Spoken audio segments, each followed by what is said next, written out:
Hare Krishna,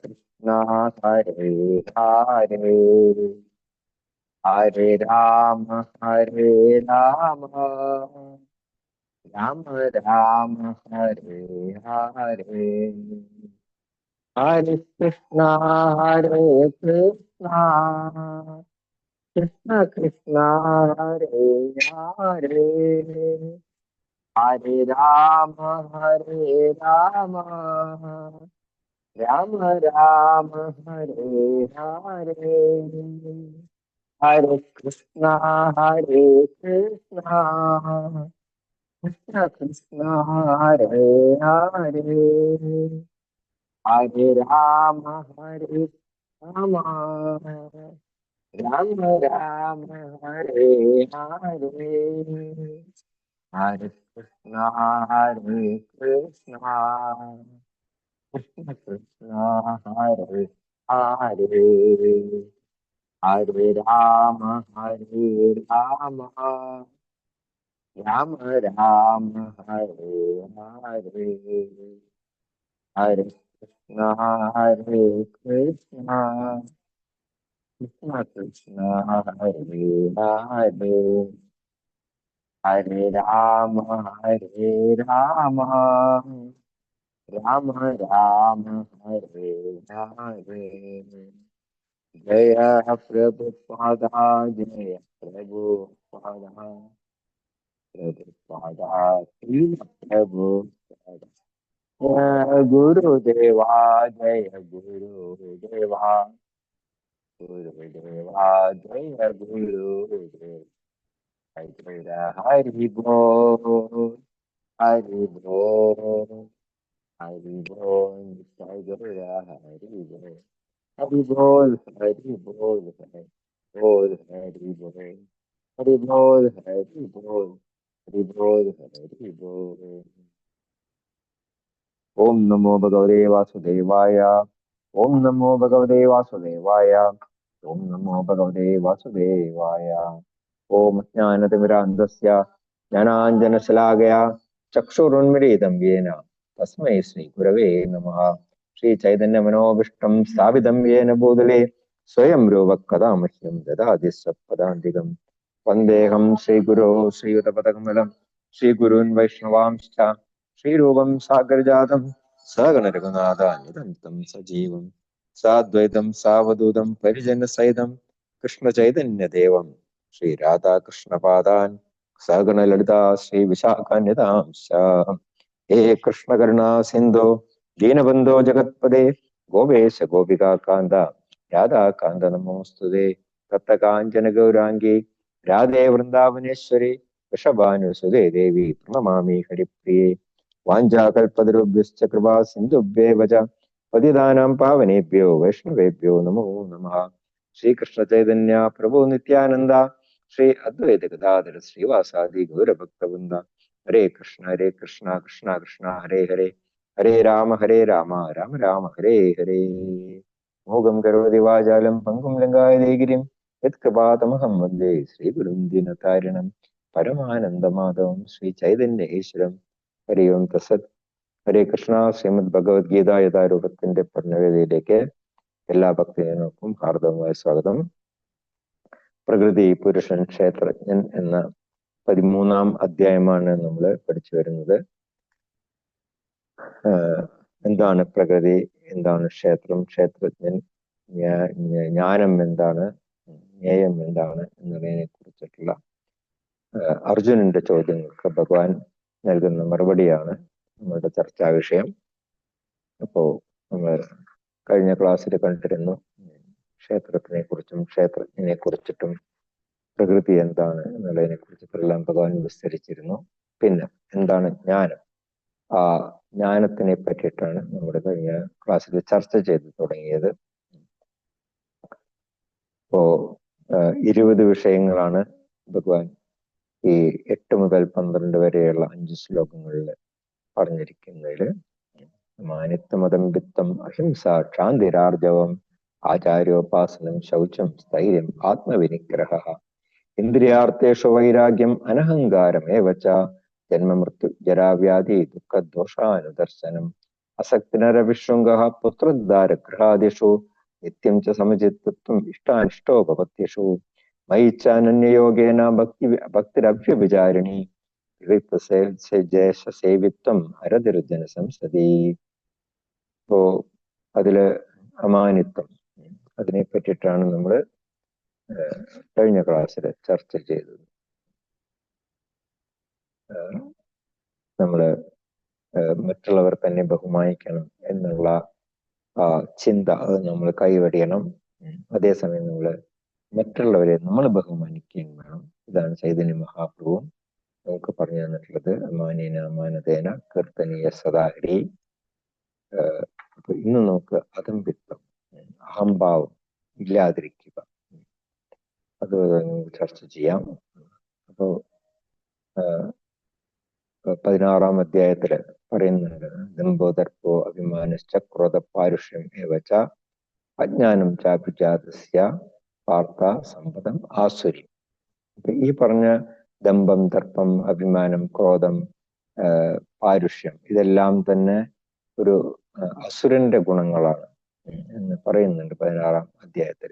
അപ്പൊ അതിൽപ്പെട്ടതാണ് ഈ ദമ്പം എന്ന് പറയുന്നത്. അപ്പോൾ നമുക്ക് ദമ്പം, അഹംഭാവം ഇല്ലാതിരിക്കണം എന്നുള്ളതാണ് പറയുന്നത്. പലരും ആധ്യാത്മികമായിട്ടുള്ള യാതൊരു അറിവും ഇല്ല എന്നുണ്ടെങ്കിലും അവരൊക്കെ പ്രസംഗിക്കുന്ന സമയത്ത് എല്ലാം തികഞ്ഞവരെ പോലെ നമുക്ക് സംസാരിക്കുന്നത് കാണാനായിട്ട് സാധിക്കും. കുറച്ചൊരു വിദ്യാഭ്യാസം അല്ലെങ്കിൽ കുറച്ചൊരു സമ്പത്ത് നേടിക്കഴിഞ്ഞിട്ടുണ്ടെങ്കിൽ അവർക്കതിൽ വലിയ അഭിമാനമാണ്, താനെല്ലാം തികഞ്ഞു എന്നുള്ള ഒരു തോന്നലുണ്ട്. അപ്പോ ഭഗവാൻ പറയുന്നത് എന്താണ്? ഇതെല്ലാം ഈ നരകത്തിലേക്കുള്ള രാജപാതയുടെ ഓരോ ഭാവങ്ങളാണ് എന്നുള്ളതാണ് പറയുന്നത്. നരകത്തിലേക്കുള്ള രാജപാത, ഹൈവേ എന്നാണ് ഭഗവാൻ പറയുന്നത് ആ ശ്ലോകത്തില്. അപ്പോ നമ്മൾ ഇതെല്ലാം തന്നെ നമ്മൾ പൂർണ്ണമായിട്ടും ഉപേക്ഷിക്കാനായിട്ട് നമ്മൾ പരിശീലിക്കണം. ഇത് എല്ലാം നമ്മൾ നല്ല രീതിയിൽ പരിശീലിച്ചു കഴിഞ്ഞിട്ടുണ്ടെങ്കിൽ നമുക്ക് വളരെ എളുപ്പത്തിൽ ഈ നമ്മളുടെ ആധ്യാത്മിക മാർഗത്തിൽ നമുക്ക് പുരോഗതി പ്രാപിക്കാനായിട്ട് സാധിക്കും.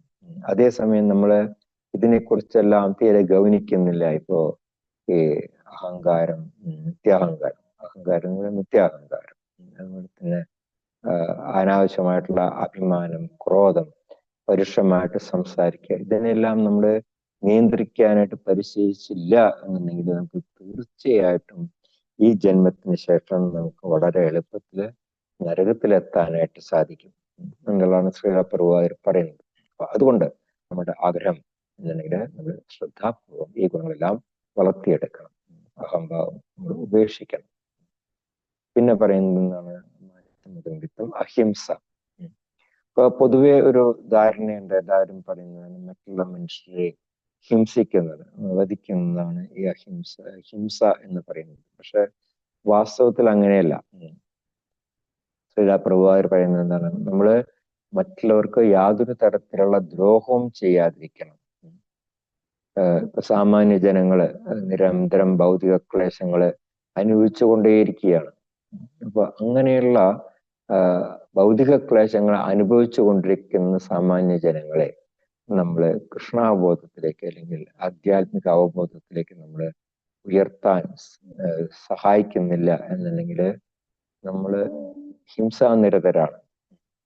അപ്പോ നമ്മൾ മറ്റുള്ളവർക്ക് നമ്മൾ യഥാർത്ഥത്തിലുള്ള ഈ അറിവ് പകർന്നു കൊടുക്കാനായിട്ട് നമ്മൾ ശ്രമിക്കണം. അതാണ് യഥാർത്ഥത്തിലുള്ളത്. ഭഗവത്ഗീതയില് ഭഗവാൻ അഹിംസ എന്നുള്ളതുകൊണ്ട് ഉദ്ദേശിക്കുന്നത് ഈ ശാരീരികമായിട്ടുള്ള പീഡനങ്ങളിൽ നിന്നും ഒഴിഞ്ഞു നിൽക്കുന്നത് മാത്രമല്ല, നമ്മൾ വാക്കുകൊണ്ടുപോലും നമ്മുടെ പ്രവൃത്തി കൊണ്ടുപോലും നമ്മൾ ഒരാളെ വ്രണപ്പെടുത്താൻ പാടില്ല എന്നുള്ളതാണ്. മറ്റുള്ളവരുടെ നമ്മൾ സത്യമാണ് പറയുന്നത് എങ്കിൽ പോലും നമ്മൾ അവരെ വിഷമിപ്പിക്കുന്നത്, ഞാൻ പറയുന്നത് സത്യമല്ലേ എന്ന് പലരും ചിന്തിക്കും. സത്യം എന്താ? വിളിച്ചു പറഞ്ഞൂടെ? സത്യം വിളിച്ചു പറയാം, പക്ഷെ അത് പറയുന്ന ഒരു രീതിയുണ്ട്. അപ്പോ അങ്ങനെ നമ്മൾ മറ്റുള്ളവരെ വിഷമിപ്പിക്കുന്ന രീതിയിൽ ആകരുത് നമ്മൾ സത്യം പോലും പറയുന്നത്. ഭഗവത്ഗീതയിൽ പറയുന്നുണ്ട്, അനുദ്വേഗകരം വാക്യം സത്യം പ്രേഹിതം. മറ്റുള്ളവരുടെ മനസ്സിലെ വ്യാകുലത ഉണ്ടാക്കുന്ന വിധത്തില് നമ്മൾ സംസാരിക്കാൻ പാടില്ല. പിന്നെ ധർമ്മത്തിനെ രക്ഷിക്കാൻ വേണ്ടിയിട്ട് നമുക്ക് ഹിംസ ചെയ്യാം, പലപ്പോഴും ചെയ്യേണ്ടി വരും. അർജുനൻ ഹിംസിച്ചില്ലേ, ഒരുപാട് പേരെ അർജുനൻ ഈ കുരുക്ഷേത്ര യുദ്ധത്തിൽ വധിക്കുകയുണ്ടായി. അപ്പൊ അത് ഹിംസയല്ലേ? പക്ഷെ അത് ഹിംസയല്ല. കാരണം എന്താണ്? അത് ധർമ്മത്തിനെ രക്ഷിക്കാൻ ധർമ്മയുദ്ധമായിരുന്നു. ധർമ്മക്ഷേത്രേ കുരുക്ഷേത്രേ എന്നാണ് ഭഗവത്ഗീതയുടെ തുടക്കം തന്നെ. അപ്പൊ ധർമ്മയുദ്ധമായിരുന്നു. ഇവരെ പകല് യുദ്ധം ചെയ്യും, രാത്രി ഒരുമിച്ച് വരുന്ന ഭക്ഷണം കഴിക്കും, ഒരുമിച്ച് കിടന്നുറങ്ങും. അത് ധർമ്മത്തിന് വേണ്ടിയിട്ടുള്ള പോരാട്ടമായിരുന്നു. അപ്പൊ രണ്ടുപേർക്കും അറിയണം എന്താണ് ധർമ്മം, എന്താണ് അധർമ്മം എന്നുള്ളത് രണ്ടു കൂട്ടർക്കും അറിയാൻ വേണ്ടിയിട്ട്. അപ്പൊ ധർമ്മം മാത്രമേ ജയിക്കുള്ളൂ. കാരണം എന്താണ്? എപ്പോഴും ധർമ്മത്തിന്റെ കൂടെ ഭഗവാൻ ഉണ്ട്. അപ്പൊ അതുകൊണ്ട് ധർമ്മത്തിനെ രക്ഷിക്കാൻ വേണ്ടിയിട്ട് ഹിംസ ചെയ്യേണ്ടി വരികയാണെന്നുണ്ടെങ്കിൽ നമ്മൾ അതിൽ നിന്ന് പിന്മാറാൻ പാടില്ല. അർജുനൻ ഭഗവാനോട് ചോദിക്കേണ്ടായി. 1-ാം അധ്യായത്തിൽ നമ്മൾ കണ്ടിരുന്നു, അഹോപത മഹത്പാപം കർത്തും വ്യവസിതാവയം യത് രാജ്യസുഖലോപേന ഹന്തും സ്വജനമുദ്യത. ഈ ഇത്രയും വലിയൊരു മഹാപാപത്തിന് എന്തിനാണ് നമ്മൾ ഒരുങ്ങിപ്പുറപ്പെടുന്നത്? ഈ രാജ്യം നേടി സുഖിക്കാൻ വേണ്ടിയിട്ടാണോ? സ്വജനങ്ങളെ കൊന്നിട്ടുള്ള ആ ഒരു സുഖം അതെനിക്ക് വേണ്ട എന്ന് അർജുനൻ ഭഗവാനോട് പറയുന്നുണ്ട്. പക്ഷെ പ്രശ്നം എന്തായിരുന്നു എന്ന് വെച്ചിട്ടുണ്ടെങ്കിൽ അവരെല്ലാം ഈ അധർമ്മത്തിന്റെ സൈഡിലായിരുന്നതുകൊണ്ട് അവരെ വധിക്കാനായിരുന്നു ഭഗവാന്റെ നിർദ്ദേശം. ഇപ്പൊ നമ്മളുടെ ഈ അതിർത്തി സംരക്ഷിക്കുന്ന ഭടന്മാര് തന്നെയുണ്ട്. പലപ്പോഴും അവര് എതിർ രാജ്യത്തിലുള്ളവരെ വെടിവെച്ച് വീഴ്ത്താറുണ്ട്. അപ്പോ അത് ഹിംസയാണ്? അത് ഹിംസയല്ല. കാരണം ക്ഷത്രിയരുടെ ധർമ്മമാണ് ധർമ്മത്തിനെ രക്ഷിക്കുക എന്നുള്ളത്. അപ്പൊ അതുകൊണ്ട് അത് ഹിംസയായിട്ട് കണക്കാക്കില്ല എന്നുള്ളതാണ് പറയുന്നത്. അപ്പോ ഏതൊരു ജീവന്റെയും ഈ മുന്നോട്ടുള്ള ആ പുരോഗതിയെ തടയാതിരിക്കലാണ് വാസ്തവത്തിൽ അഹിംസ. അല്ലാതെ മറ്റ് മനുഷ്യരെ മാത്രം ഹിംസിക്കാതിരിക്കുന്നതല്ല. പലരും പറയും ശരീരത്തെ നശിപ്പിച്ചാലും ആത്മാവ് നിലനിൽക്കുന്നില്ലേ, അപ്പൊ ഞാൻ എവിടെയാണ് ഹിംസ ചെയ്യുന്നത് എന്ന് ചോദിക്കും. പക്ഷെ അത് ശരിയല്ല. കാരണം എന്താണ്? നമ്മളെ സംബന്ധിച്ചിട്ട് നമുക്ക് ഈ ദൈനംദിനമായിട്ട് നമുക്ക് ഭക്ഷിക്കാൻ വേണ്ടതെല്ലാം തന്നെ ധാന്യങ്ങളും ഫലങ്ങളും പാലും പഴവർഗ്ഗങ്ങളും എല്ലാം തന്നെ സമൃദ്ധിയായിട്ട് നമുക്ക് ഭഗവാൻ തന്നിട്ടുണ്ട്. അപ്പോ നമുക്ക് വാസ്തവത്തിൽ മാംസം ഭക്ഷിക്കേണ്ട യാതൊരു ആവശ്യവുമില്ല. അത് നമ്മുടെ ഇന്ദ്രിയ സന്ദർപ്പണത്തിന് വേണ്ടിയിട്ടാണ്. മാംസത്തിൽ എന്തെങ്കിലും സ്വാദുണ്ടോ? ഇല്ല. മാംസത്തിലും ഈ മസാലകളൊക്കെ ചേർക്കുമ്പോഴാണ് അതിന് സ്വാദ് വരുന്നത്. അല്ലാതെ പച്ച മാംസം കഴിക്കാനായിട്ട് തോന്നുന്ന മൃഗങ്ങളൊന്നും അല്ലല്ലോ. അപ്പോ പച്ച മാംസമൊക്കെ കഴിക്കുന്നത് മൃഗങ്ങളുടെ സ്വഭാവമാണ്. നമ്മള് മാംസം കഴിക്കുമ്പോൾ നമ്മൾ മസാല ചേർത്തിട്ടാണ് കഴിക്കുന്നത്, അല്ലെങ്കിൽ അതിന് യാതൊരു സ്വാദുമില്ല. അപ്പൊ അങ്ങനെയുള്ള ഒരു വസ്തു നമ്മൾ കഴിക്കുന്നത് എന്തിനാണ്? ഇനി ചിലപ്പോ ചില സ്ഥലങ്ങളിലൊക്കെ ചെന്ന് പെട്ടിട്ട് ഭക്ഷണം കഴിക്കാനായിട്ട് യാതൊരു ഉപായവും ഇല്ല. അപ്പൊ അങ്ങനെ വരുമ്പോ നമുക്ക് മറ്റുള്ള ജന്തുക്കളെ ഹിംസിച്ചിട്ട് നമുക്ക് അത് കഴിക്കാം എന്നും നമ്മളുടെ വേദങ്ങളിൽ പറയുന്നുണ്ട്. പക്ഷേ അത് അങ്ങനത്തെ ഒരു സാഹചര്യത്തിൽ അത് നമ്മൾ യജ്ഞം ചെയ്തിട്ട് അങ്ങനെ യജ്ഞത്തിൽ സമർപ്പിച്ചിട്ട് വേണം നമ്മൾ കഴിക്കാൻ. അല്ലാതെ സാധാരണ രീതിയിൽ നമ്മൾ ഇതൊന്നും കഴിക്കേണ്ട കാര്യമില്ല. കാരണം മനുഷ്യവർഗത്തിന് വേണ്ടുന്നത്ര മാത്രമല്ല, വേണ്ടുന്നതിലധികം തന്നെ ആഹാര സാധനങ്ങൾ ഒരുപാട് നമുക്ക് ഭഗവാൻ ഇതെല്ലാം നമുക്ക് അറിഞ്ഞു തന്നിട്ടുണ്ട്. അപ്പോ നമ്മൾ അറിഞ്ഞുകൊണ്ട് ആരും നമ്മൾ മറ്റുള്ള ജന്തുക്കളെ പോലും നമ്മൾ ഹിംസിക്കാനായിട്ട് പാടില്ല. ആത്മസാക്ഷാത്കാരത്തിൽ താല്പര്യമുള്ള ഒരാളും തന്നെ മറ്റുള്ള ജന്തുക്കളെ ദ്രോഹിക്കരുത്. കാരണം അത് മറ്റുള്ള ജന്തുക്കളുടെ ജീവിത പുരോഗതിയെ തടസ്സപ്പെടുത്തുന്നതാണ് നമ്മൾ ചെയ്യുന്നത്. കാരണം എന്താണ്? ഓരോ ജീവജാലങ്ങൾക്കും ഓരോ ശരീരത്തിൽ ഇത്ര വർഷം ആയുസ് എന്ന് ഭഗവാൻ വിധിച്ചിട്ടുണ്ട്. നമ്മൾ അതിനിടയ്ക്ക് വെച്ച് അവരെ നമ്മൾ ഹിംസിക്കുകയാണെന്നുണ്ടെങ്കിൽ അവർക്ക് ആ ദേഹാന്തര പ്രാപ്തി സാധ്യമാകില്ല. കാരണം അവർക്ക് വീണ്ടും ഇതേ ശരീരം, ഈ സൈക്കിൾ കംപ്ലീറ്റ് ചെയ്യാൻ വേണ്ടിയിട്ട് അവർക്ക് വീണ്ടും ഇതേ ശരീരം തന്നെ സ്വീകരിക്കേണ്ടി വരും. അപ്പോ അതുകൊണ്ട് നമ്മൾ അവരുടെ ആ ജീവിത പുരോഗതിക്ക് തടസ്സം നേടുന്ന രീതിയിൽ നമ്മൾ മറ്റുള്ള ജീവികളെ കൊല്ലാൻ പാടില്ല എന്നുള്ളതാണ് പറയുന്നത്. അപ്പോ അതുകൊണ്ട് നാം ഈ ആധ്യാത്മിക പുരോഗതി നേടണം എന്ന് ആഗ്രഹിക്കുന്നവരാണ് എന്നുണ്ടെങ്കിൽ നമ്മൾ ഈ അഹിംസ, ഈ ഭഗവത്ഗീതയിൽ പറയുന്ന അഹിംസയിൽ നമ്മൾ കുറച്ചു നിൽക്കണം എന്നുള്ളതാണ് ഇവിടെ പറയുന്നത്. പിന്നെ പറയുന്നത് എന്താണ്? അടുത്ത അഹിംസ ശാന്തി, ക്ഷമ, തന്നെ മറ്റുള്ളവരെ പുച്ഛിക്കുക, അപമാനിക്കുക, ഇതെല്ലാം നമ്മൾ പൊറുക്കാനായിട്ട് പരിശീലിക്കണം. അതാണ് ക്ഷമ. കാരണം ഇതെല്ലാം തന്നെ ഈ സുഖദുഃഖങ്ങൾ പോലെ തന്നെയാണ്. ഈ മാനം അപമാനം, തഥാ മാനാപമാനയോഹോ എന്ന് നമ്മുടെ 2-ാം അധ്യായത്തിൽ പഠിച്ചിരുന്നു. അതുപോലെ തന്നെ സുഖം ദുഃഖം ഇതെല്ലാം വന്നു പോകും. ഏതുപോലെ ഈ സീസൺസ് വരുന്ന പോലെ ശീതോഷ്ണ സുഖദുഃഖത ആഗമാപായനോ നിത്യ താം പ്രതീക്ഷ ഭാരത എന്ന് പറയുന്നത്. ഇതിനെല്ലാം നമ്മൾ ക്ഷമിച്ച് നമ്മൾ കൺട്രോൾ ചെയ്യാനായിട്ട് പഠിക്കണം. അപ്പോ നമ്മുടെ കർത്തവ്യ നിർവഹണത്തിനിടയിൽ ഉണ്ടാകുന്ന ഈ ക്ഷണികങ്ങളായിട്ടുള്ള ആ സുഖദുഃഖങ്ങളുടെ ആ വരവും പോക്കും ഇതെല്ലാം നമ്മുടെ ജീവിതത്തിന്റെ ഒരു ഭാഗമായിട്ട് നമ്മൾ കാണണം. എങ്കിൽ മാത്രമേ നമുക്ക് ആധ്യാത്മികമായിട്ട് പുരോഗതി നേടാനായിട്ട് സാധിക്കുള്ളൂ. പ്രഹ്ലാദൻ ജ്ഞാനാർജനത്തിന് തൽപരനായിരുന്നു എന്നുള്ള ഒരു തെറ്റ് മാത്രമേ ചെയ്തിട്ടുള്ളൂ. പക്ഷെ ആ 5 വയസ്സായ കുട്ടിക്ക് സ്വന്തം പിതാവിൽ നിന്ന് ഏതൊക്കെ തരത്തിലുള്ള ഉപദ്രവങ്ങളാണ് സഹിക്കേണ്ടി വന്നത്. ആ കുട്ടിയെ വധിക്കാൻ വരെ ആ പിതാവ് പലതരത്തിലും ശ്രമിക്കുകയുണ്ടായി. പക്ഷെ പ്രഹ്ലാദൻ അതൊന്നും തന്നെ കണക്കിലെടുത്തില്ല. എന്തുകൊണ്ടാണ്? ഭഗവാൻ എല്ലാ സമയത്തും പ്രഹ്ലാദന്റെ കൂടെ ഇരുന്നത് തന്നെ അദ്ദേഹത്തിന് ഇതൊന്നും തന്നെ യാതൊരു ബുദ്ധിമുട്ടുമായിട്ട് തോന്നില്ല. അതെല്ലാം വളരെ ക്ഷമയോടുകൂടിയിട്ട് സഹിക്കുകയാണ് ചെയ്യുന്നത്. ഹരിദാസ് ഠാക്കൂറിനെ 22 കമ്പോളങ്ങളിൽ വെച്ചിട്ട് ചാട്ടവാറ കൊണ്ട് അടിക്കുകയുണ്ടായി. പക്ഷെ അദ്ദേഹം സദാസമയം ഭഗവാന്റെ തിരുനാമം ജപിച്ചിരുന്നുണ്ട്. സ്വയം ചൈതന്യ മഹാപ്രഭു തന്നെ വന്നിട്ട് ആ അടിയെല്ലാം ഏറ്റെടുക്കുകയാണ് ചെയ്യുന്നത്. അപ്പോ അങ്ങനെയാണ് ഭക്തരെ സദാസമയവും ഭഗവാൻ സംരക്ഷിക്കും. അതുപോലെ തന്നെ പ്രഭുവാതിര് കൊടും വെയിലത്ത് ഡൽഹിയില് 42 ഡിഗ്രി ചൂടിൽ അദ്ദേഹം ഈ ബാക്ക് ടു ബോർഡർ ഭഗവത് സന്നിധിയിലേക്ക് വെക്കാൻ വേണ്ടിയിട്ട് കെഞ്ചിക്കൊണ്ട് നടക്കുകയുണ്ടായിട്ടുണ്ട്. ആ സമയത്ത് അദ്ദേഹം പലപ്പോഴും ആ ചൂടുകൊണ്ട് തളർന്നു വീഴുണ്ടായിട്ടുണ്ട്. പക്ഷെ എന്നിട്ട് പോലും അദ്ദേഹം അതെല്ലാം ക്ഷമിച്ച് ഈ അദ്ദേഹത്തിന്റെ കർത്തവ്യ നിർവഹണത്തിൽ അദ്ദേഹം മുന്നേറാനായിട്ട് ശ്രമിച്ചു. അതുപോലെ തന്നെ കപ്പൽ യാത്രക്കിടയിൽ 2 പ്രാവശ്യം ഹൃദയാഘാതം ഉണ്ടായിട്ടും അദ്ദേഹം അതിനെയും തരണം ചെയ്തു. ബോസ്റ്റണില് ഇരിക്കുന്ന സമയത്ത് അദ്ദേഹത്തിന് താമസിക്കാൻ ഒരു സ്ഥലം ഉണ്ടായിരുന്നില്ല. പല സ്റ്റോർ ഫ്രണ്ട് ഈ കടക്കണ്ണുകളിലൊക്കെയാണ് അദ്ദേഹം കിടന്നിരുന്നത്. അപ്പോ ഇതെല്ലാം തന്നെ പരിശീലിക്കുക എന്നുള്ളത് നമുക്ക് നമ്മുടെ ആചാര്യന്മാരെ കാണിച്ചു തരുന്നതാണ്. നമ്മുടെ ഗുരുമഹാരാജന്, ജയവദാസായ ഗുരുമഹാരാജന് ബോസ്റ്റണിൽ വെച്ചിട്ട് ഒരു അക്രമി അദ്ദേഹത്തിനെ കത്തി കൊണ്ട് കഴുത്തിന് മുറിവേൽപ്പിച്ചു. വെയിൻ വരെ പൊട്ടി രക്തം വാർന്നു പോയി. പക്ഷെ അദ്ദേഹം അതിനെയും തരണം ചെയ്തു. അപ്പോ ഭക്തന്മാരെ സദാസമയവും ഭഗവാൻ സംരക്ഷിക്കും എന്നതിന് വേണ്ട ഉദാഹരണങ്ങളാണ്. അപ്പോൾ ആധ്യാത്മിക ജ്ഞാനത്തിന്റെ പുരോഗതിക്ക് എണ്ണമറ്റ തടസ്സങ്ങൾ ഉണ്ടാകും. അപ്പോ നമുക്ക് അതെല്ലാം തരണം ചെയ്യാനായിട്ടുള്ള നിശ്ചയദാർഢ്യം നമുക്ക് ഉണ്ടായിരിക്കണം. തിരുതാമസം ദുരുമത പറയുന്നുണ്ട് ശാന്തിരഭ്യർത്ഥ കാലത്വം. ശാന്തി, ക്ഷമ പരിശീലിക്കുക. പോലെ അവ്യർത്ഥ കാലത്വം, സമയം ആവശ്യമില്ലാതെ നഷ്ടപ്പെടുത്താതിരിക്കുക. ഇതെല്ലാം നമ്മൾ പരിശീലിക്കേണ്ട കാര്യങ്ങളാണ്. പിന്നെ പറയുന്നത് എന്താണ്? ശാന്തി, ആർജവം.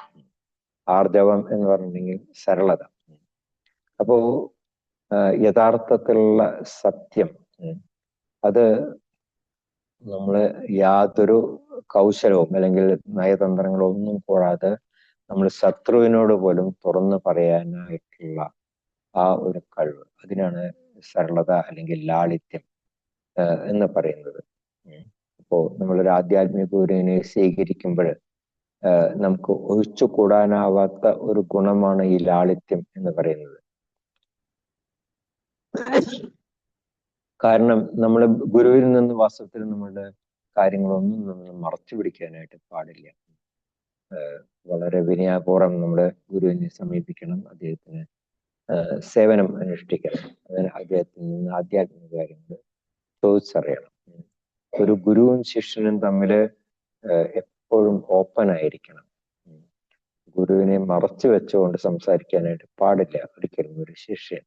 ഈ പള്ളികളിലൊക്കെ കണ്ടിട്ടില്ലേ, ഈ കുമ്പസാരം എന്ന് പറഞ്ഞിട്ട് ഈ ഒരാഴ്ച ചെയ്ത് തെറ്റ് മുഴുവൻ പോയിട്ട് ഞായറാഴ്ച പോയിട്ട് കുമ്പസരിച്ചിട്ട് പാതിരിയോട് പറയും, പിന്നെ വീണ്ടും അടുത്ത ദിവസം നീ തെറ്റ് ചെയ്യാൻ തുടങ്ങും. പക്ഷെ അങ്ങനെയായിരിക്കരുത്.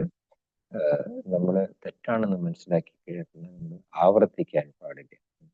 അപ്പൊ ഈ കാര്യത്തിൽ നമ്മൾ എപ്പോഴും സരളത നമ്മൾ മെയിൻറ്റെയിൻ ചെയ്യാനായിട്ട് നമ്മൾ ശ്രമിക്കണം. പിന്നെ പറയുന്നത് എന്താണ്? ആചാര്യോപാസനം ഏറ്റവും പ്രധാനപ്പെട്ട ഒരു കാര്യമാണ്. ഭഗവാൻ ഈ പറയുന്നത് ഇവിടെ ആചാര്യോപാസനം എന്ന് പറഞ്ഞിട്ടുണ്ടെങ്കിൽ ആധ്യാത്മിക ഗുരുവിനെ സേവിക്കുക എന്ന് പറയുന്നത് വളരെ പ്രധാനമാണ്. എന്തുകൊണ്ടാണത്? ഒരു ആധ്യാത്മിക ഗുരു എന്ന് പറയുന്നത് ഭഗവാനിൽ നിന്നും ഭിന്നനല്ല. ഉദ്ധവരോട് ഭഗവാൻ തന്നെ പറയുന്നുണ്ട് 11-ാം സ്കന്ധത്തില്, ആചാര്യന്മാം വിജാനീയാൻ അവമുന്നേത കർഹിച്ചിത് എന്ന് പറയുന്നുണ്ട്. ഒരു ആചാര്യനെ എന്നിൽ നിന്നും വേറിട്ട് കാണാനായിട്ട് പാടില്ല, അദ്ദേഹത്തിനെ ഒരു തരത്തിലും അപമാനിക്കാനായിട്ട് പാടില്ല. എന്തുകൊണ്ടാണ്? ഒരു ആത്മീയ ഗുരുവില് എല്ലാ ദേവന്മാരുടെയും സാന്നിധ്യം ഉണ്ട്. സർവദേവമയോ ഗുരു എന്നാ പറയുന്നത്. ഒരു ആത്മീയ ഗുരുവില് എല്ലാ ദേവന്മാരുടെയും സാന്നിധ്യം ഉള്ളത് കൊണ്ട് തന്നെ നമ്മൾ അദ്ദേഹത്തിന് അത്രയും നമ്മൾ ബഹുമാനം കൊടുക്കണം. നമ്മൾ ദിവസം മംഗളാതി പാടുമ്പോൾ നമ്മൾ പറയുന്നുണ്ട് സാക്ഷാത് ഹരിത്തന സമസ്ത ശാസ്ത്ര എന്ന് പറയുന്നുണ്ട്. എല്ലാ ശാസ്ത്രങ്ങളും പറയുന്നത് തന്നെയാണ്, ഈശ്വരന് തുല്യനാണ് ഒരു ഗുരു എന്ന് പറയുന്നത്. അതുകൊണ്ടാണ് നമ്മൾ 4-ാം അധ്യായത്തിൽ പഠിച്ചത് തദ്വിധി പ്രണിപാതന പരിപ്രശ്ന സേവയ. നമ്മുടെ ഒരു ആധ്യാത്മിക ഗുരുവിനെ സ്വീകരിക്കണം, അദ്ദേഹത്തിന് വിനയപൂർവ്വം സേവനം അനുഷ്ഠിക്കണം, അദ്ദേഹത്തിന് ആധ്യാത്മികമായിട്ടുള്ള കാര്യങ്ങൾ ചോദിച്ചറിയണം. ഇത് തന്നെയാണ് മുണ്ടകോപനിഷത്തിലും പറയുന്നത്, തദ്വിജ്ഞാനാർത്ഥം സഗുരും ഏവാഭിഗച്ഛേ. ഈ ഒരു ആധ്യാത്മിക ജ്ഞാനം നേടണം എന്നുണ്ടെങ്കിൽ നമുക്ക് ഒരു ആധ്യാത്മിക ഗുരുവിനെ സമീപിച്ചേ മതിയാകും. ഇങ്ങനെ ഏതൊക്കെ വൈദിക ഗ്രന്ഥങ്ങൾ എടുത്ത് നോക്കിക്കഴിഞ്ഞാലും ഒരു ആധ്യാത്മിക ഗുരുവിനെ സ്വീകരിച്ചിട്ട് അദ്ദേഹത്തിന് സേവനം അനുഷ്ഠിക്കുന്നതിന്റെ പ്രാധാന്യത്തെ പറ്റിയിട്ട് എടുത്തെടുത്ത് പറയുന്നുണ്ട്. അപ്പൊ അതുകൊണ്ടാണ് ഇവിടെ ഭഗവാൻ പറയുന്നത് ആചാര്യോപാസനം, ഒരു ആധ്യാത്മിക ഗുരുവിനെ സേവിക്കാനായിട്ട് നമ്മള് പരിശീലിക്കണം എന്ന് പറയുന്നുണ്ട്. പിന്നെ പറയുന്നത് ശൗച്യം, ശുചിത്വം. ശുചിത്വം ഏറ്റവും പ്രധാനപ്പെട്ട ഒരു അംഗമാണ്. കാരണം പ്രഭാകരൻ തന്നെ പലപ്പോഴും പറയുന്നുണ്ട് cleanliness is next to godliness.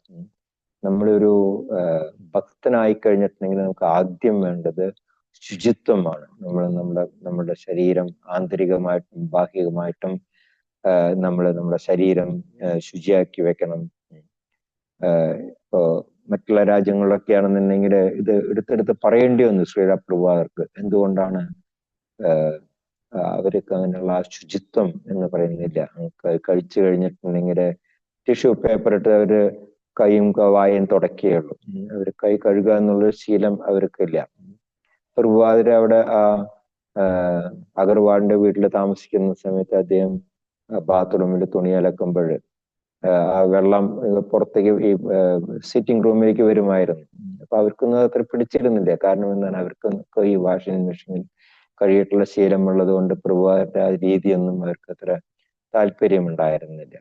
അപ്പോ ശുചിത്വം വളരെ പ്രധാനമാണ്. ഇപ്പൊ വിദേശ രാജ്യങ്ങളിലൊക്കെ ടോയ്ലറ്റിൽ പോയി കഴിഞ്ഞാലും അവര് കഴുകില്ല, അവര് ടിഷ്യൂ പേപ്പർ എടുത്ത് തുറക്കുകയുള്ളൂ. അപ്പോ ഇതൊക്കെ നമുക്ക് മനസ്സിലാക്കി തരുന്നത് ഇതൊക്കെ ഒരു ശുചിത്വം എന്ന് പറയുന്നത് എത്രത്തോളം പ്രാധാന്യം അറിയിക്കുന്നുണ്ട് എന്നുള്ളതിനെ പറ്റിയിട്ടാണ് ഇത് പ്രഭാകർ പറയുന്നത്. പ്രഭാകർ അവർ പറയാറുണ്ട് വിദേശ രാജ്യങ്ങളിൽ ആദ്യം നിങ്ങൾ മനുഷ്യരാവുക, അതിനുശേഷം നിങ്ങൾ ഒരു ഭക്തനാവാൻ ശ്രമിക്കുക എന്ന് പറയാറുണ്ട്. എന്തുകൊണ്ടാണ്? ഇത്തരത്തിലുള്ള പ്രവൃത്തികളൊക്കെ ചെയ്യുന്നത് മൃഗങ്ങളാണ്. മൃഗങ്ങൾ പോലും ഇതിനും എത്രയോ പുരോഗതി പ്രാപിച്ചവരാണ്.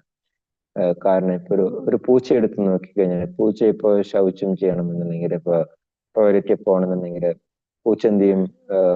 തുറന്ന സ്ഥലത്തൊന്നും ചെയ്യില്ല, അത് ഒരു കുഴി എടുത്തിട്ട് ആ കുഴിയിലാണ് അത് കാഷ്ടിക്കുക. അതിനുശേഷം ആ കുഴി അത് കൈകൊണ്ട് മണ്ണ് മാന്തിട്ട് അത് മൂടിക്കളയും. അതിനുശേഷം പിന്നെ മണപ്പിച്ചു നോക്കും പുറത്തേക്ക് മണം വരുന്നുണ്ട്. നമുക്ക് പുറത്ത് നോക്കിക്കഴിഞ്ഞാൽ കാണാനായിട്ട് സാധിക്കും. അപ്പൊ ഒരു പൂച്ചയ്ക്ക് പോലും ഈ ഒരു അറിവുണ്ട്. പക്ഷെ അതുപോലും ഇന്നത്തെ കാലത്ത് മനുഷ്യർക്കില്ല. ഇപ്പൊ വലിയ വലിയ സിറ്റികളിലൊക്കെ പോയി റെയിൽവേ ട്രാക്കിന്റെ സൈഡിൽ ഇരുന്നിട്ട് ആൾക്ക് ഈ ടോയ്ലറ്റിൽ പോകുന്നതായിട്ട് കാണാം. അത് കണ്ട് അവരങ്ങ് എണീറ്റ് പോകും. അപ്പോ അവർക്ക് പോലും ഇത്രത്തോളം ഒരു പൂച്ചയ്ക്കുള്ള ആ ഒരു ഈ ഒരു തിരിച്ചറിവ് മനുഷ്യർക്ക് പോലും ഇല്ല.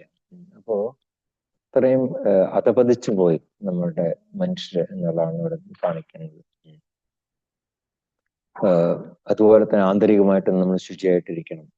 ശങ്കരാചാര്യ ഗീതാ മഹാത്മ്യത്തിൽ പറയുന്നുണ്ട്, പരിചയ മോചനം പുംസാൻ ജലസ്നാനം ദിനേ ദിനേ സഗർഗീതാമൃത സ്നാനം സംസാരമല നാശനം എന്ന് പറയുന്നുണ്ട്. അപ്പോ എന്ത് വേണം നമ്മള് നമുക്ക് കുളിക്കുക, ഇപ്പൊ ഗംഗാ സ്നാനം അല്ലെങ്കിൽ നമ്മൾ ബാത്റൂമിൽ കുളിക്കുകയാണെന്നുണ്ടെങ്കിൽ നമ്മുടെ ബാഹികമായിട്ട് നമുക്ക് നമ്മുടെ ശരീരത്തിനെ ശുദ്ധീകരിക്കാനായിട്ട് സാധിക്കും. അതേസമയം നമ്മൾ ആന്തരികമായിട്ട് നമ്മൾ ശുചിത്വം ആർജിക്കണം എന്നുണ്ടെങ്കിൽ നിരന്തരമായിട്ടുള്ള കൃഷ്ണസ്മരണ, നിരന്തരമായിട്ടുള്ള ആ നാമജപം, ഇതെല്ലാം തന്നെ വളരെ അത്യാവശ്യമാണ്. ഇതിൽ പറയുന്നുണ്ട്, വേദങ്ങളിൽ പറഞ്ഞു, ഓം അപവിത്രോ പവിത്രാവ സർവാവസ്ഥാം ഗതോപിവ യസ് മരേത് പുണ്ടരികാക്ഷം സ ബാഹ്യ ആഭ്യന്തര ശുചി എന്ന് പറയുന്നുണ്ട്. പുണ്ടരീകാക്ഷൻ ഭഗവാൻ കൃഷ്ണനെ നമ്മൾ സ്മരിക്കുകയാണെന്നുണ്ടെങ്കിൽ നമുക്ക് ബാഹ്യമായിട്ടും ആഭ്യന്തരമായിട്ടും നമുക്ക് ശുചിത്വം കൈവരിക്കാനായിട്ട് സാധിക്കും. കലിയുഗത്തിൽ പറഞ്ഞിരിക്കുന്നത് എന്താണ്? ഹരേ കൃഷ്ണ കൃഷ്ണ കൃഷ്ണ ഹരേ ഹരേ, ഹരേ രാമ രാമ രാമ ഹരേ ഹരേ. ഇത് ഷോഡശകം നാമം കൽമഷനാശനം. ഈ കലിയുഗത്തിലുള്ള എല്ലാ കൽമഷങ്ങളെയും അതിന് നശിപ്പിക്കാനായിട്ട് സാധിക്കും എന്നുള്ളതാണ് പറയുന്നത്. ശിഷ്ടാഷ്ടകത്തിലും പറയുന്നത് ആണ്, ചേതോദർപ്പണമാർജനം ഭവമഹാദാവാഗ്നി നിർവാപനം എന്നാണ് പറയുന്നത്. നമ്മളുടെ ഹൃദയത്തിനകത്ത് അടിഞ്ഞുകൂടിയിട്ടുള്ള ആ മാലിന്യങ്ങളെ എല്ലാം നീക്കിക്കളയാനായിട്ടുള്ള കഴിവ് ഈ നാമജപത്തിനുണ്ട്. അപ്പോ നമ്മൾ ഈ ജന്മങ്ങളിൽ മാത്രമല്ല, നമ്മുടെ മുൻ ജന്മങ്ങളിലും ചെയ്തിട്ട് നമ്മളുടെ ഹൃദയത്തിനകത്ത് അടിഞ്ഞുകൂടിയിട്ടുള്ള എത്രയെത്ര മാലിന്യങ്ങളെ ഈ നാമജപം എന്ന് പറയുന്ന ഈ പ്രക്രിയയിൽ കൂടെ നമുക്ക് തുടച്ച് മാറ്റാനായിട്ട് സാധിക്കും. അപ്പോൾ നമ്മുടെ ശരീരത്തിലും മനസ്സിലും മാത്രമല്ല നമ്മുടെ പെരുമാറ്റത്തിലും നമ്മൾ ശൗചം പാലിക്കണം എന്ന് പ്രഭുപാദർ പറയുന്നുണ്ട്. ഇപ്പോ അതിനൊരു ഉദാഹരണം പറയുകയാണെങ്കിൽ, ഇപ്പോ ഈ വൈശ്യര്, വ്യാപാരികള്, അവർക്കത് ബാധകമാണ്. എന്തുകൊണ്ടാണ്? അവര് ഈ വ്യാപാരികൾ എന്ന് പറഞ്ഞാൽ ഒരു കരിഞ്ചന്ത, ഇന്നത്തെ കാലത്തെ വ്യാപാരം, പണ്ടത്തെ കാലത്തല്ല. പണ്ട് കാലത്ത് ബാർട്ടർ സിസ്റ്റം ആയിരുന്നു. നമ്മളുടെ കയ്യിലുള്ളത് മറ്റൊരാൾക്ക് കൊടുക്കുക, അവരുടെ കയ്യിൽ നമ്മൾ ഇങ്ങോട്ട് വാങ്ങിക്കുക, അതായിരുന്നു സിസ്റ്റം. പക്ഷെ ഇപ്പൊ അതല്ല, കരിഞ്ചന്തയാണ്. ഇപ്പൊ ഇന്നലെ ഒരു വീഡിയോയിൽ കിട്ടും, അതായത് ഒരു ഡോക്ടർ ഒരു മരുന്നിന്റെ വില ചെയ്തിട്ട് അത് ഒരു മാർക്കറ്റിംഗ് കമ്പനിയോട് അത് 2500 വിൽക്കാനായിട്ട് കൊടുത്തു. മാർക്കറ്റിംഗ് കമ്പനി പറഞ്ഞ പറ്റില്ല, കാരണം നമ്മളിത് 15,000 കുറച്ചിട്ട് വിൽക്കില്ല.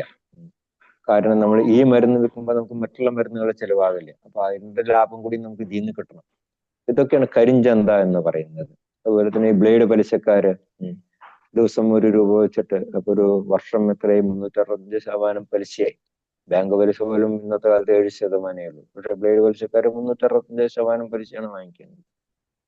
അപ്പോൾ ഇതെല്ലാം തന്നെ നമ്മളുടെ പെരുമാറ്റത്തിലും ഉള്ള അശുചിത്വമാണ് കാണിക്കുന്നത്. ഇപ്പോൾ പെരുമാറ്റത്തിലും നമ്മൾ ശുചിത്വം പാലിക്കണം എന്നാണ് പറയുന്നത്. അപ്പോ വളരെ പ്രധാനമാണ് ഈ ശുചിത്വം. പ്രഭാകർ അതുകൊണ്ടാണ് പറയുന്നത് cleanliness is next to godliness എന്ന് പറയുന്നത്. ശൗചം, പിന്നെ പറയുന്നത് സ്ഥൈര്യം, ദൃഢനിശ്ചയം. ആധ്യാത്മിക ജീവിതത്തില് മുന്നേറാനായിട്ടുള്ള ദൃഢനിശ്ചയം ഉണ്ടാക്കണം. അപ്പൊ ഈ ആധ്യാത്മിക ജീവിതത്തിൽ മുന്നേറാനായിട്ടുള്ള ദൃഢനിശ്ചയം ഇല്ലാത്ത ഒരാൾക്ക് വളരെ ബുദ്ധിമുട്ടുകൾ നേരിടേണ്ടി വരും. കാരണം അയാൾ 2 തലത്തിലും നിൽക്കാൻ പറ്റില്ല. കാരണം എന്താണ്? അവിടെയും ഇല്ല, ഇവിടെയും ഇല്ല. ഭൗതികമായിട്ടും അയാൾക്ക് സന്തോഷിക്കാൻ സാധിക്കില്ല, ആധ്യാത്മികമായിട്ടും സന്തോഷിക്കാനായിട്ട് സാധിക്കില്ല.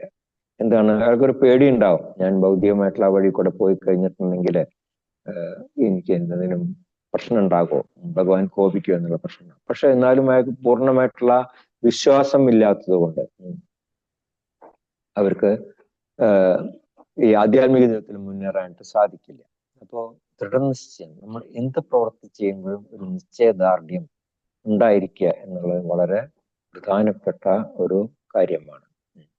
ശ്രീലപ്രഭു ഒരു ഉദാഹരണം പറഞ്ഞു. ഒരു കുരുവി, ആ കുരുവി കടൽക്കരയിൽ മുട്ടയിട്ടു. അപ്പോ ആ മുട്ട കടലെടുത്തു കൊണ്ടുപോയി. കുരുവിക്ക് വിഷമമായി. അപ്പൊ കുരുവി ഇരുന്ന് കരഞ്ഞു. കുരുവി ഇരുന്ന് കരഞ്ഞിട്ട് പറഞ്ഞു, എന്റെ മുട്ട തിരിച്ചു തരൂ, മുട്ട തിരിച്ചു തരൂ എന്ന് പറഞ്ഞു. പക്ഷെ സമുദ്രം അത് ഗവനിച്ചില്ല. അപ്പൊ കുരുവി തന്റെ കൊക്കുകൊണ്ട് വെള്ളം എടുത്ത് മാറ്റി മാറ്റി ഈ സമുദ്രത്തിന് വെറ്റിക്കാനായിട്ട് പരിശ്രമിക്കുകയാണ്. അപ്പോ ഇത് ഗരുഡദേവൻ അറിഞ്ഞു. അപ്പൊ ഗരുഡദേവന് തോന്നിയോ, എന്റെ സഹോദരി ഇത്രയും കഷ്ടപ്പെടുന്നുണ്ടല്ലോ.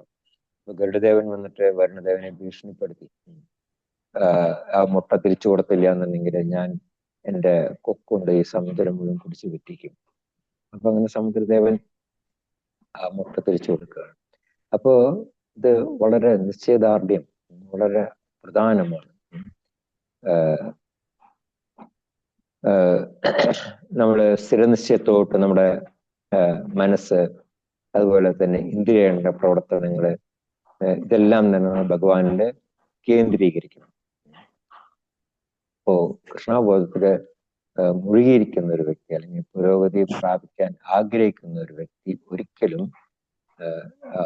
ദൃഢനിശ്ചയം അതിൽ നിന്ന് മുന്നോട്ട് പോകില്ല. എപ്പോഴും മുന്നേറാനായിട്ട് ശ്രമിച്ചു കൊണ്ടിരിക്കും. നമ്മൾ ഒരു കാര്യം ചെയ്യുമ്പോൾ അതിൽ തന്നെ നമുക്ക് കോൺസെൻട്രേഷൻ വേണം. അതിൽ നിന്ന് നമ്മൾ ഒരിക്കലും മനസ്സ് വ്യതിചരിക്കാൻ പാടില്ല. ശ്രീലപ്രഭു ഒരു ഉദാഹരണം പറയുന്നുണ്ട്. ഈ മൺകുടം ഉണ്ടാക്കുന്ന ഈ കൊശവൻ, ഒരു പോട്ടേഴ്സ് വ്യൂ എന്ന് പറയും, ഒരു കറങ്ങിക്കൊണ്ടിരിക്കുന്ന ഒരു പലക ഉണ്ടാവും. അപ്പൊ അതിന്റെ മുകളിൽ ഈ മണ്ണ് കുഴച്ച് വെച്ചിട്ട് ആ പലക ഇങ്ങനെ കറങ്ങിക്കൊണ്ടിരിക്കുമ്പോൾ ഇദ്ദേഹത്തിന്റെ ആ കൈ അതിൽ കരവിരുതുകൾ കാണിക്കും. അപ്പോ കുറെ കഴിയുമ്പോൾ ആ ഒരു മൺകൂന ഒരു കുടമായിട്ട്, അല്ലെങ്കിൽ ഏതൊക്കെ രീതിയിലുള്ള അദ്ദേഹത്തിന്റെ ആ മനസ്സ് ഇതുപോലെയാണ്, അതുപോലെ അതിൽ നിന്ന് പല പല രൂപങ്ങളും പ്രകടമാകാനായിട്ട് തുടങ്ങും. അദ്ദേഹം പുറത്തുനിന്നറിയുന്ന ഒന്നും അറിയില്ല, കാരണം ഫുൾ കോൺസെൻട്രേഷനോടാണ് ഈ കുടമുണ്ടാക്കുന്നത്. കയ്യിലിരിക്കുന്ന വെറും ഒരു മണ്ണിന്റെ ഒരു കൂമ്പാരമാണ്, അതിൽ നിന്നാണ് ഈ കുടമെല്ലാം ഉണ്ടായിട്ട് വരുന്നത്. അപ്പോൾ അതുപോലെ ആയിരിക്കണം നമ്മുടെ ദൃഢനിശ്ചയം എന്നുള്ളതാണ് പറയുന്നത്. പിന്നെ ആത്മവിനിഗ്രഹ, ആത്മസംയമനം ഉണ്ടായിരിക്കണം. ആധ്യാത്മിക പുരോഗതിക്ക് നമ്മുടെ ദോഷമായിട്ടുള്ള നമ്മൾ ഒന്നും തന്നെ അത് അംഗീകരിക്കാതിരിക്കലാണ് ആത്മനിയന്ത്രണം എന്ന് പറയുന്നത്. ഒരാള് ഇതുമായിട്ട് യോജിച്ചു പോകാനായിട്ട് ശ്രമിക്കണം. ആധ്യാത്മിക പുരോഗതിക്ക് തടസ്സമായിട്ടുള്ളത് എല്ലാം നമ്മൾ ഉപേക്ഷിക്കാനായിട്ട് ശ്രമിക്കണം. ഉപദേശാംശത്തിൽ പറയുന്നുണ്ട്, അനുകൂല്യ സങ്കല്പ പ്രതികൂല്യ വർജനം എന്ന് പറയുന്നുണ്ട്. ഈ ആധ്യാത്മിക ജീവിതത്തില് മുഖ്യ പുരോഗതിക്ക് തടസ്സമായിട്ടുള്ള എല്ലാം തന്നെ, പ്രതികൂലമായിട്ടുള്ള എല്ലാം നമ്മൾ വർജിക്കണം എന്ന് പറയുന്നുണ്ട്. പ്രത്യേകിച്ച് നമ്മുടെ മനസ്സിനെ നിയന്ത്രിക്കുക എന്ന് പറഞ്ഞിട്ടുള്ളത് അത് വളരെ പ്രയാസമായിട്ടുള്ള കാര്യമാണ്. അർജുനൻ പറയേണ്ടത് നമ്മൾ 6-ാം അധ്യായത്തിൽ കണ്ടിരുന്നു, ചഞ്ചലം ഹിമന കൃഷ്ണ പ്രമാദിത്ര ബലഭദ്രം എന്ന് പറയണ്ട. എന്റെ മനസ്സിനെ നിയന്ത്രിക്കാനായിട്ട് എനിക്ക് വളരെ പ്രയാസമുണ്ട് എന്ന് പറയുന്നുണ്ട്. അപ്പോ ഭഗവാൻ എന്താണ് പറഞ്ഞത്? അത് പ്രാക്ടീസ് ചെയ്യണം. അഭ്യാസനത്തു കൗന്ദേയ വൈരാഗ്യനച്ച മുഖ്യത എന്ന് പറയുന്നുണ്ട്. അപ്പോ നമ്മള് അത് പരിശീലിച്ചാൽ, ഏതൊരു കാര്യം പരിശീലിച്ചാൽ മാത്രമേ നമുക്ക് അതിൽ പുരോഗതി നേടാനായിട്ട് സാധിക്കുള്ളൂ. അപ്പൊ അതിന് എന്തുവേണം? നമുക്ക് ആത്മസംയമനം എന്ന് പറയുന്ന ആ ഗുണം ഉണ്ടായിരിക്കണം. എന്തുവേണം? നമ്മളുടെ മനസ്സിനെയും ഇന്ദ്രിയങ്ങളെയും എല്ലാം തന്നെ നമ്മുടെ ഭഗവാന്റെ സേവനത്തിന് നമ്മൾ അർപ്പിക്കാനായിട്ട് ശ്രമിക്കണം. സവൈമന കൃഷ്ണപാദാരവിന്ദയോഹോ, നമ്മുടെ അംബരീഷ് മഹാരാജ് ചെയ്ത പോലെ നമ്മുടെ മനസ്സിനെയും മറ്റുള്ള ഇന്ദ്രിയങ്ങളെയും എല്ലാം തന്നെ നമ്മള് ഭഗവാന് സമർപ്പിക്കാനായിട്ട് നമ്മൾ ശ്രമിക്കണം. ഹരേ കൃഷ്ണ കൃഷ്ണ കൃഷ്ണ ഹരേ ഹരേ, ഹരേ രാമ രാമ രാമ ഹരേ ഹരേ. ഈ ഒരു മോക്ഷദായക മന്ത്രം ജപിക്കുന്നതുകൊണ്ട് തന്നെ നമുക്ക് ഈ കലിയുഗത്തില് നമുക്ക് ഈ ആത്മസംയമനം നേടാനായിട്ട് സാധിക്കും. അടുത്ത ശ്ലോകത്തിൽ, അതായത് 9-ാമത്തെ ശ്ലോകത്തില് ഒരു ഗുണം കൂടി നമുക്കൊന്ന് ചർച്ച ചെയ്യാം. ഇന്ദ്രിയാർത്ഥേഷു വൈരാഗ്യം. ഇപ്പൊ ഇന്ദ്രിയ വിഷയങ്ങളിലുള്ള അനാസക്തി. ഇന്ദ്രിയങ്ങൾ എന്ന് പറയുന്നത് വളരെ കരുത്തേറിയവയാണ്. ഇന്ദ്രിയങ്ങൾക്ക് പലപ്പോഴും ആ ഇന്ദ്രിയങ്ങൾക്ക് ഉചിതമായിട്ടുള്ള വിഷയങ്ങളെ അനുഭവിക്കണം എന്നുള്ള ഒരു വാശി ഉണ്ടാകും. അപ്പോ ഈ അനാവശ്യമായിട്ടുള്ള വാശിക്ക് നാം ഒരിക്കലും വഴങ്ങിപ്പോകാൻ പാടില്ല എന്ന് ശ്രീല പ്രഭുപാദർ പറയുന്നുണ്ട്. ആധ്യാത്മിക ജീവിതത്തില് മുന്നേറുന്നതിനുള്ള കർത്തവ്യങ്ങൾ അനുഷ്ഠിക്കുന്നതിന് ഉതകുന്ന വിധത്തിലുള്ള പ്രവൃത്തികൾ മാത്രമേ നമ്മൾ ചെയ്യാൻ പാടുള്ളൂ. എന്താണത്? നമ്മുടെ ശരീരത്തിനെ നമുക്ക് നിലനിർത്തണം. അപ്പൊ അതിനുവേണ്ടി മാത്രം നമ്മൾ ഭക്ഷണം കഴിക്കുക. മറ്റുള്ള നമ്മൾ എല്ലാ പ്രവൃത്തികളും നമ്മുടെ ശരീരത്തിനെ ആധ്യാത്മിക പുരോഗതിക്ക് ഉപയോഗിക്കാൻ വേണ്ട രീതിയിൽ സൂക്ഷിക്കാൻ വേണ്ടി മാത്രം നമ്മൾ ഇന്ദ്രിയങ്ങളെ തൃപ്തിപ്പെടുത്തും എന്നുള്ളതാണ് പറയുന്നത്. പ്രത്യേകിച്ചും നിയന്ത്രിക്കാനായിട്ട് ഏറ്റവും പ്രയാസമായിട്ടുള്ള ഇന്ദ്രിയമാണ് നാവ്. അപ്പോ നാവിനെ നിയന്ത്രിച്ചതിന് മറ്റുള്ള എല്ലാ ഇന്ദ്രിയങ്ങളെയും നിയന്ത്രിക്കാനായിട്ട് സാധിക്കും. നാവിന്റെ ജോലി എന്താണ്? രുചിക്കുക, അതുപോലെ തന്നെ സ്പന്ദിക്കുക. സ്പന്ദിക്കുക എന്ന് പറഞ്ഞാൽ ആവശ്യമില്ലാതെ സംസാരിച്ചുകൊണ്ടിരിക്കുക. ഇത് രണ്ടുമാണ് നാവിന്റെ പ്രവൃത്തികൾ. അപ്പോ അതിനെ വളരെ ക്രമത്തിൽ നമ്മൾ അതിനെ നിയന്ത്രിക്കുകയാണെന്നുണ്ടെങ്കിൽ അതെങ്ങനെ നമുക്ക് നിയന്ത്രിക്കാനായിട്ട് സാധിക്കും? ഇപ്പൊ നമ്മൾ രുചിക്കണം എന്നൊക്കെ നോക്കുകയാണെന്നുണ്ടെങ്കിൽ നമ്മൾ കൃഷ്ണന് നിവേദിച്ച ആ ഭോജ്യങ്ങൾ മാത്രം നമ്മൾ കഴിക്കുക. അതുപോലെ തന്നെ നമുക്ക് സംസാരിക്കണമെന്ന് മുമ്പ് നമ്മൾ ഹരേ കൃഷ്ണ മഹാമന്ത്രം നമ്മൾ കൂടുതൽ സമയം ഹരിദാസ് ഠാക്കൂർ ചെയ്തതുപോലെ നമ്മൾ കൂടുതൽ സമയം ഹരേ കൃഷ്ണ മഹാമന്ത്രം ജപിക്കുകയാണ് എന്നുണ്ടെങ്കിൽ നമുക്ക് നമ്മുടെ നാക്കിനെ നിയന്ത്രിക്കാനായിട്ട് സാധിക്കും. ഉപദേശാമൃതത്തിൽ പറയുന്നുണ്ട്, വാച്ചോ വേഗം മനസാ ക്രോധ വേഗം ജിഹ്വാ വേഗം ഉദര ഉപസ്ഥ വേഗം എന്ന് പറയുന്നുണ്ട്. അതായത് നമ്മള് നാക്കിനെ നിയന്ത്രിച്ചു കഴിഞ്ഞിട്ടുണ്ടെങ്കിൽ നമ്മുടെ മനസ്സ്, അതുപോലെ തന്നെ ക്രോധം, ഇതെല്ലാം ഉദരം ഉപസ്ഥം ഇതിനെല്ലാം തന്നെ നമുക്ക് എളുപ്പത്തിൽ നിയന്ത്രിക്കാനായിട്ട് സാധിക്കും എന്ന് പറയുന്നുണ്ട്. കാരണം നാക്കിനെ നിയന്ത്രിക്കുക എന്ന് പറയുന്നത് അത്രയും പ്രധാനപ്പെട്ടതാണ്. നമ്മള് പൊതുവെ പറയുന്ന ഒരു ചൊല്ലുണ്ട്, ഇപ്പൊ മടിയിൽ നിന്ന് വീണിട്ടുണ്ടെങ്കിൽ കുനിഞ്ഞെടുക്കാനായിട്ട് സാധിക്കും. പക്ഷെ നാക്കിൽ നിന്നൊരു വാക്ക് വീണ് പോയിട്ടുണ്ടെങ്കിൽ ഒരിക്കലും തിരിച്ചെടുക്കാനായിട്ട് സാധിക്കില്ല. അതുകൊണ്ട് നാക്കിന്റെ പ്രയോഗം നമ്മൾ ശ്രദ്ധാപൂർവം ചെയ്യണം. നമ്മൾ പണ്ട് പറഞ്ഞിട്ടുണ്ട്, തമിഴ്നാട്ടിലെ ഒരു കവിയുടെ കഥ നമ്മൾ പറയാറുണ്ട്. അതായത് അദ്ദേഹം എല്ലാ സമയവും കൃഷ്ണനെ പറ്റിയുള്ള കവിതകളിൽ എഴുതുന്നതിൽ അതിവിദഗ്ധനായിരുന്നു. അപ്പോ അദ്ദേഹത്തിന് വലിയ പേരാണ്. ജനങ്ങളെല്ലാവരും തന്നെ അദ്ദേഹത്തിനെ പുകഴ്ത്തുന്നു. നല്ലൊരു കവി എന്ന് പറഞ്ഞിട്ട് അദ്ദേഹത്തിനെ പുകഴ്ത്തുന്നതായിരുന്നു. അപ്പൊ ആ രാജ്യത്തെ രാജാവിന് ഇത് കേട്ടിട്ട്, ഇയാളെ ഒന്ന് കാണണമല്ലോ തോന്നി ഇയാളെ കൊട്ടാരത്തിലേക്ക് വിളിപ്പിച്ചു. പറഞ്ഞു, നിങ്ങൾ കൃഷ്ണനെ കുറിച്ചിട്ട് ഇത്രയും നല്ല കവിതകളൊക്കെ എഴുതുന്നുണ്ട്, അപ്പൊ എന്തുകൊണ്ട് എന്നെ കുറിച്ചിട്ടൊരു കവിത എഴുതിക്കൂടാ? ആ കവി പറഞ്ഞു, ഞാൻ എൻ്റെ തൂലിക ചലിപ്പിക്കുന്നത്, ഞാൻ എൻ്റെ നാക്ക് ചലിപ്പിക്കുന്നത് അത് ഭഗവാനെ പറ്റിയുള്ള കവിതകൾക്ക് വേണ്ടി മാത്രമായിരിക്കും എന്ന് പറഞ്ഞു. അപ്പൊ അതാണ് നമ്മുടെ നാക്കിനെ നിയന്ത്രിക്കല്.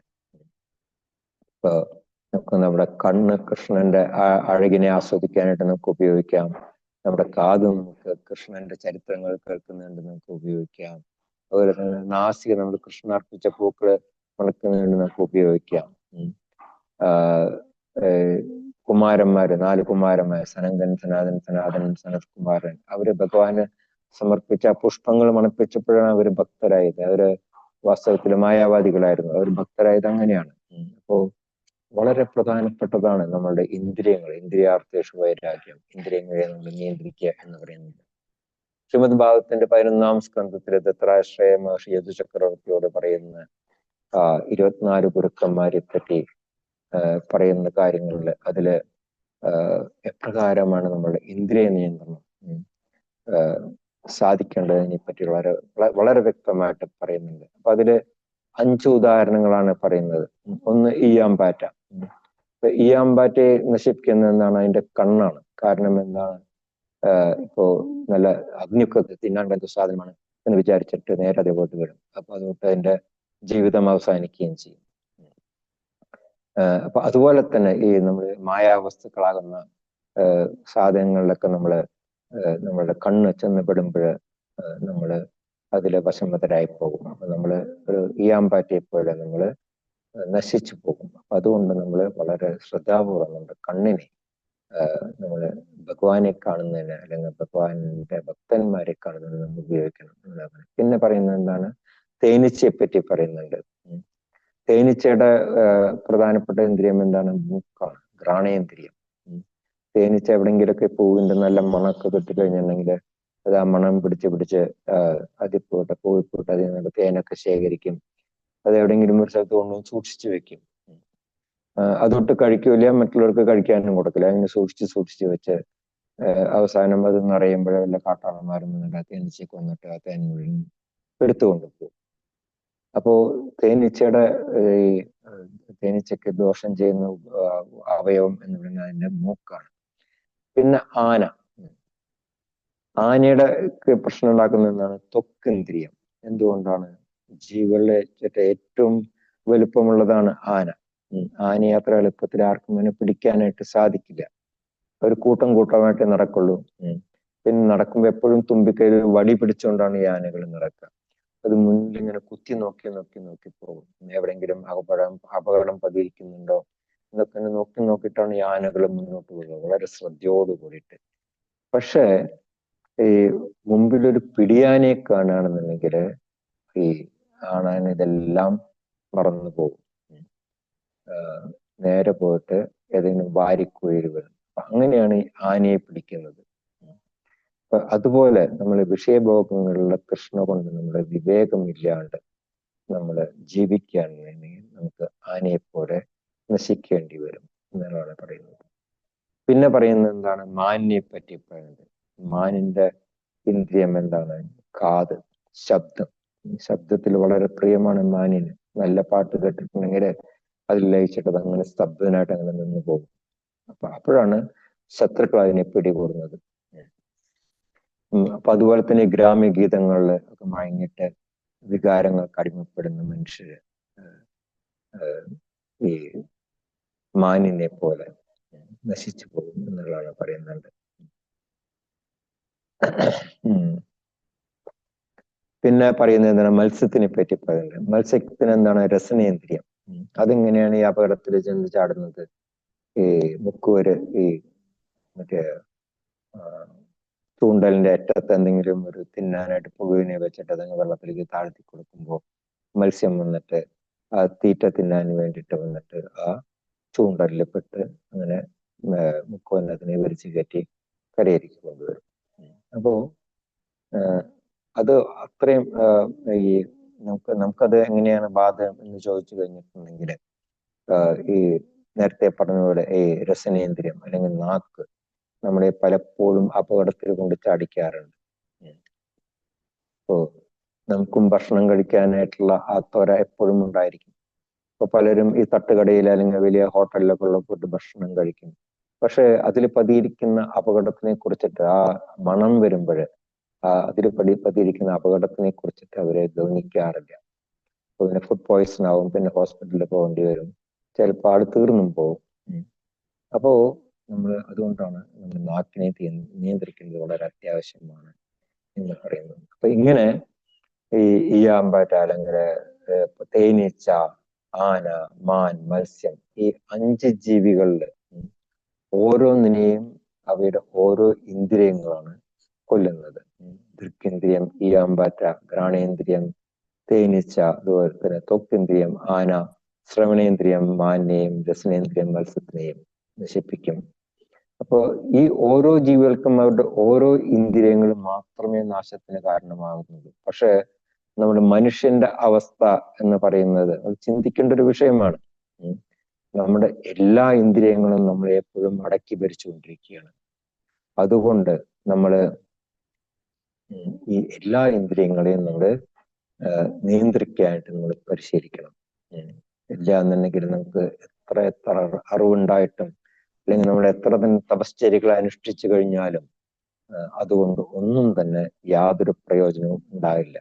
അവസാനം നാശം തന്നെയായിരിക്കും ഫലം. അപ്പൊ അതുകൊണ്ടാണ് ഭഗവാൻ ഇവിടെ പറയുന്നത് ഇന്ദ്രിയാർത്ഥേഷു വൈരാഗ്യം. നമ്മൾ ഇന്ദ്രിയ വിഷയങ്ങളിൽ നിന്ന് എപ്പോഴും വൈരാഗ്യം ആർജിക്കണം. ഹരേ കൃഷ്ണ കൃഷ്ണ കൃഷ്ണ ഹരേ ഹരേ, ഹരേ രാമ രാമ രാമ ഹരേ ഹരേ. ഈ 5 ശ്ലോകങ്ങളിൽ പറയുന്ന 20 പോയിന്റുകൾ പ്രധാനപ്പെട്ട പോയിന്റുകളാണ്. നമുക്ക് അത്ര വേഗത്തിൽ പോകാനായിട്ട് സാധിക്കില്ല. നമുക്ക് അടുത്ത 1-2 ക്ലാസ്സുകളിൽ നമുക്ക് തീർക്കാം. ആർക്കെങ്കിലും ഈ പറഞ്ഞ വിഷയങ്ങളെ കുറിച്ചിട്ട് എന്തെങ്കിലും സംശയങ്ങളുണ്ടെങ്കിൽ ചോദിക്കാം, അഭിപ്രായങ്ങളുണ്ടെങ്കിൽ പറയാം. ഇന്ദ്രിയ നിയന്ത്രണം വളരെ പ്രധാനപ്പെട്ടതുകൊണ്ട് എല്ലാവരും നമ്മുടെ ഇന്ദ്രിയങ്ങളെ നിയന്ത്രിക്കാനായിട്ട് പരിശീലിക്കണം.